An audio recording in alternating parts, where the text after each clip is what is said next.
Alright, some more on this ego I stuff. As Great Text would put it, he's still calling it the ego. I really just hate that term. I mean, yeah, so Sigmund Freud invented a word. I don't think we have to be glued to it. I don't think there is any. So Great Text, it was a good video, and then Matt made a couple of crazy ones, and Pyro, whatever. But anyway, Great Text's premise was sort of like looking at the eye as if something that it changes attention, what is paid attention to, and that becomes the dominant focus of the moment. And he sort of described it there was some sort of roving ego or I, and I don't think that's the mechanism. I think it's just whatever screams the loudest. And so he used like learning how to ride a bicycle as an example, and how our attention becomes very physical as we're learning this thing. And I think that's the whole point, is when we get on the bicycle, somebody can tell us what it's going to be like, but telling us isn't going to make us any more ready for when the physical crap starts happening and we start losing our balance and turning the wheel and everything goes all wrong. So I mean, it's the physical part takes over. We become aware of the senses because the senses scream and say something's really fucked up. I'm not in control like I should be. Or that the body wants to be. It's not in a comfortable state, so you're comfortable, physically uncomfortable. And that's just sort of what happens too. We see when we have a physical discomfort, some pain or misery or something's going on, it's very hard to think. Okay, the pain basically owns our attention, and you can't do much beyond it, and not very constructively. So but it's not something deciding what to pay attention to.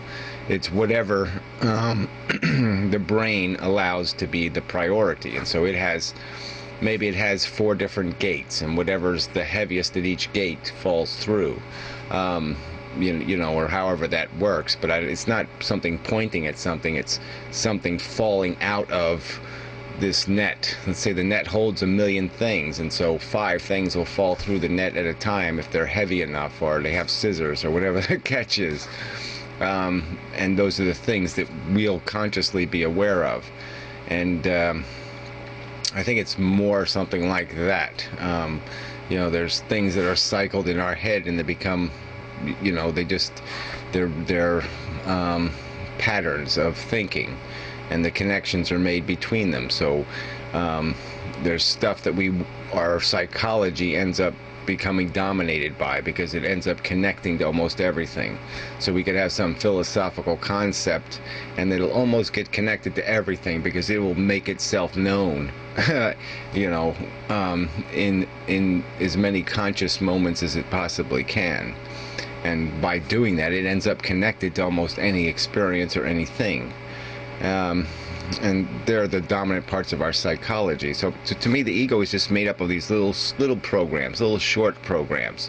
A little ball of fear, a little ball of insecurity, a little ball of little things that bother us, whether they're memories or just conceptions.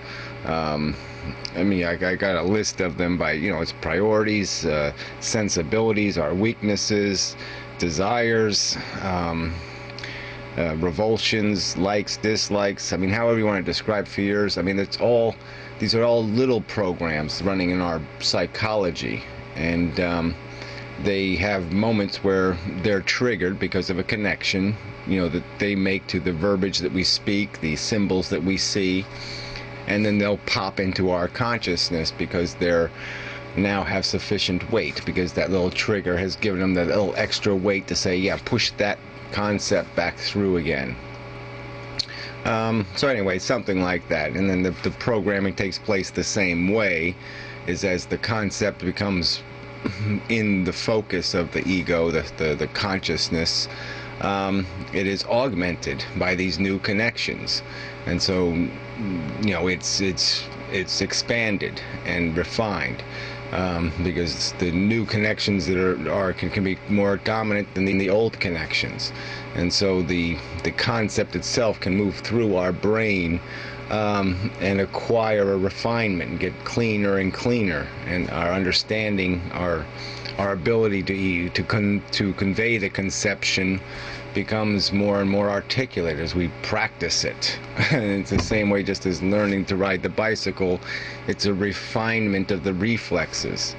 It's taking the noise and the non-productive activities and actions and reactions out of the scenario and putting in the good ones. But that's what the brain does, and that's what logic's based on, and that's why we're rational beasts. We attempt to be. I mean, that's the productivity of the design. And so this gets into the Matt video, because he's basically calling this. I mean, he's still using these words like emerge, you know, and what's the other one? The other word just kills me. A product of becoming. Yeah, the becomingness. It's just such nonsense. We know where we came from, and I'm just going to keep pushing that point, because that's where it all is spelled out for us. I mean, our furthest back living ancestor is just a single stinking cell that accidentally, without any God poking it, without any instrumentation whatsoever, just through common biology, common chemistry and physics, acquired the ability to reproduce itself, okay, with a modifiable blueprint, a DNA molecule that could mutate. And that's it. That's the game. And once that game started, we're a rather sensible conclusion to the game. And I would say conclusion only because it's done the Sharpie teeth thing and the big monster mouth thing, and it could certainly keep doing modifications of these simple skills of raw consumption and reproduction. But we're the one aberration that has some sort of interesting meaning, because we can do the thinking thing, we can do the understanding thing, but it doesn't go anywhere. It's a dead end. It's not going to make us more survivable. It's in fact obviously threatening our survival, threatening the survival of the entire biosphere, because of the power that intelligence gives us. But it's not going to give us a better purpose. It's not going to give us a better truth. The end game is the simple truth that all we are is need machines. That's it. There's no happy ending to this story. There's no happy beginning. It's a fairy tale, completely. I mean, there's nothing seven dwarfy cute about a consuming and reproducing machine, and that's all the first cell was. It was a malicious little, if there was an alien device the size of a planet that just had a mission of consuming and reproducing, we'd be scared to shit of it, okay? We'd be like, holy crap, we gotta stop that fucker, all right? Because it doesn't have any elegant mission. You know, it's a disgusting mission.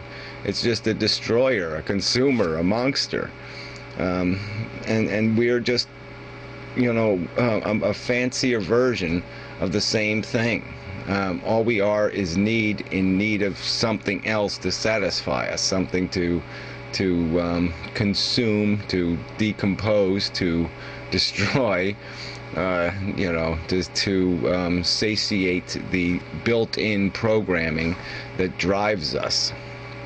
And all this psychology stuff, like I said, this ego crap, is just a bunch of bells and whistles that are piled on top of it because we evolved through a system of natural selection that created rather interesting creatures. There's a lot of interesting animals with interesting psychology.